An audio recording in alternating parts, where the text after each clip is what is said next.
masing-masing memberi dirimu dibaptis dalam nama Yesus Kristus untuk pengampunan dosamu, maka kamu akan menerima karunia Roh Kudus.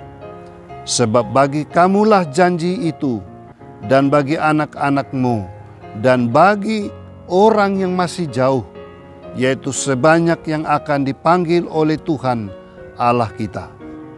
Dan dengan banyak perkataan lain lagi, ia memberi suatu kesaksian yang sungguh-sungguh, dan ia mengecam dan menasihati mereka, katanya, berilah dirimu diselamatkan dari angkatan yang jahat ini.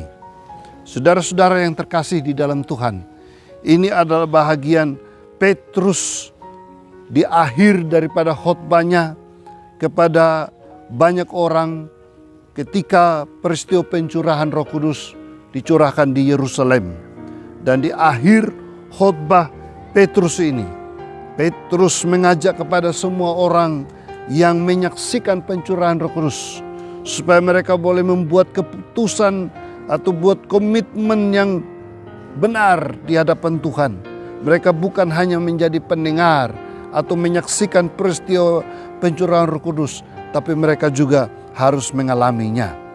Jadi saudara-saudara, siapkah kita untuk mengalami kepenuhan Roh Kudus? Komitmen yang pertama adalah komitmen menerima Tuhan Yesus sebagai Tuhan dan Juru Selamat yang hidup. Saudara-saudara, Petrus mengajak bertobatlah. Bertobatlah artinya berpaling dari cara pandang hidup yang lama. Hidup yang hanya berfokus kepada diri sendiri. Hidup yang berfokus kepada dunia ini. Hidup yang hanya berfokus tidak pada kebenaran. Sekarang harus dirubah. Hidup itu berfokus kepada rencana Allah di dalam hidup ini. Hidup berfokus kepada satu pribadi, yaitu Yesus Kristus yang telah datang mati di kayu salib, menanggung segala dosa-dosa.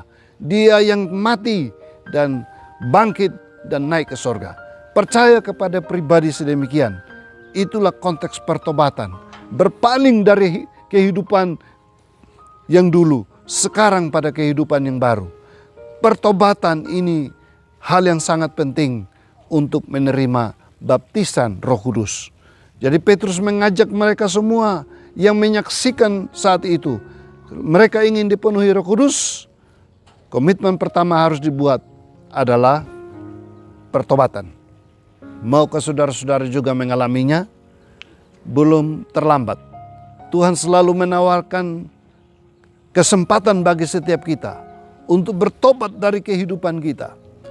Kehidupan kita di masa lalu, kehidupan kita di masa sekarang yang jauh daripada Tuhan.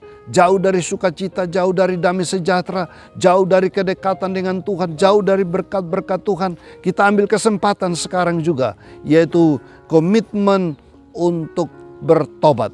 Kita ingat di dalam Alkitab, kisah anak yang terhilang. Seorang ayah yang memiliki 2 orang anak. Anaknya pergi jauh, hidup berfoya-foya dengan menghabiskan seluruh kekayaannya. Dia hidup di dalam dosa, dia hidup dalam kesenangan duniawi, tapi dia tidak memiliki sukacita surgawi dalam kehidupannya. Dan kemudian dia menyadari keadaannya dan dia mau kembali datang bertobat. Dia datang kembali kepada bapaknya dan dia mengalami sukacita, dia diterima kembali. Demikian juga Kristus rindu untuk kita mengalami pertobatan, pemulihan hidup baru di dalam Tuhan, dan kita akan menerima baptisan Roh Kudus. Komitmen kedua untuk orang yang mau menerima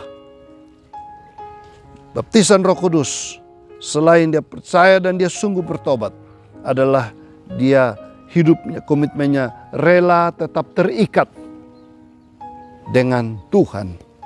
Petrus mengharapkan, bertobatlah dan hendaklah kamu masing-masing memberi dirimu dibaptis dalam nama Yesus untuk pengampunan dosamu, maka kamu akan menerima karunia Roh Kudus.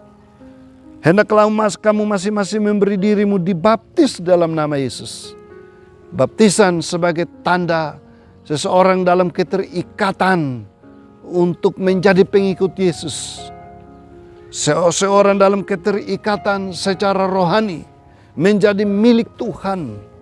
Dia sudah meninggalkan kehidupan yang lama dan sekarang dia komitmen yang kedua, dia mau dibaptis, yaitu berada pada keterikatan dengan Tuhan. Kehidupannya dipersembahkan buat Tuhan. Kehidupannya dia mau melayani Tuhan. Hidup dalam kehidupan yang baru bukan untuk bagi diri sendiri lagi, tapi dia mau menjadi saksi Tuhan.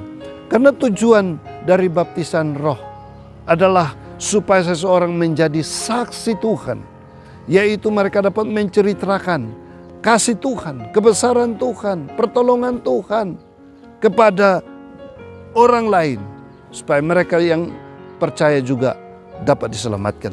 Itulah tujuannya orang dipenuhi dengan Roh Kudus untuk menjadi saksi. Karena itu mari kita menyerahkan hidup kita dengan komitmen, yaitu kita tetap terikat di dalam Tuhan.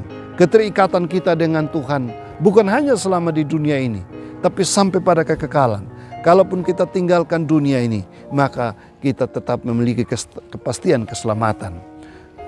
Petrus tetap mendesak dan mendorong orang yang mendengar. Berilah dirimu diselamatkan dari angkatan yang jahat ini.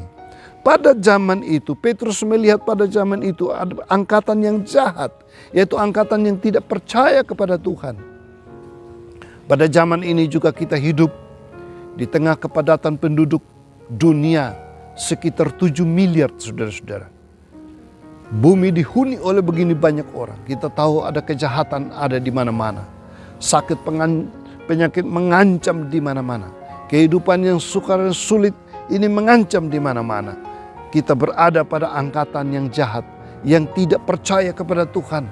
Dan kita perlu berkomitmen juga untuk kehidupan kita tetap terikat dengan Tuhan. Keterikatan kita dengan Tuhan, saudara-saudara, itu akan membuat kita tetap hidup bagi Tuhan. Selama ada di dunia kita hidup bagi Tuhan. Dan sampai selama-lamanya kita tetap bersama dengan Tuhan. Ini adalah momen, ini adalah kesempatan. Ini adalah undangan Tuhan bagi kita semua. Yaitu supaya kita berkomitmen tetap terikat dengan Tuhan.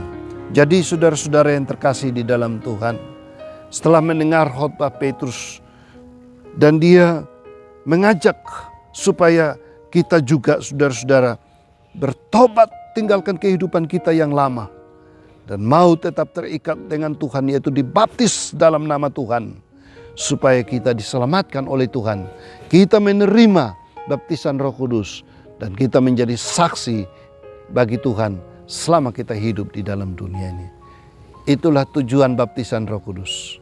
Bila firman Tuhan ini menguatkan kita, kita rela mempersembahkan hidup kita hanya bagi hormat dan kemuliaan nama Tuhan. Mari kita tunduk kepala dan berdoa.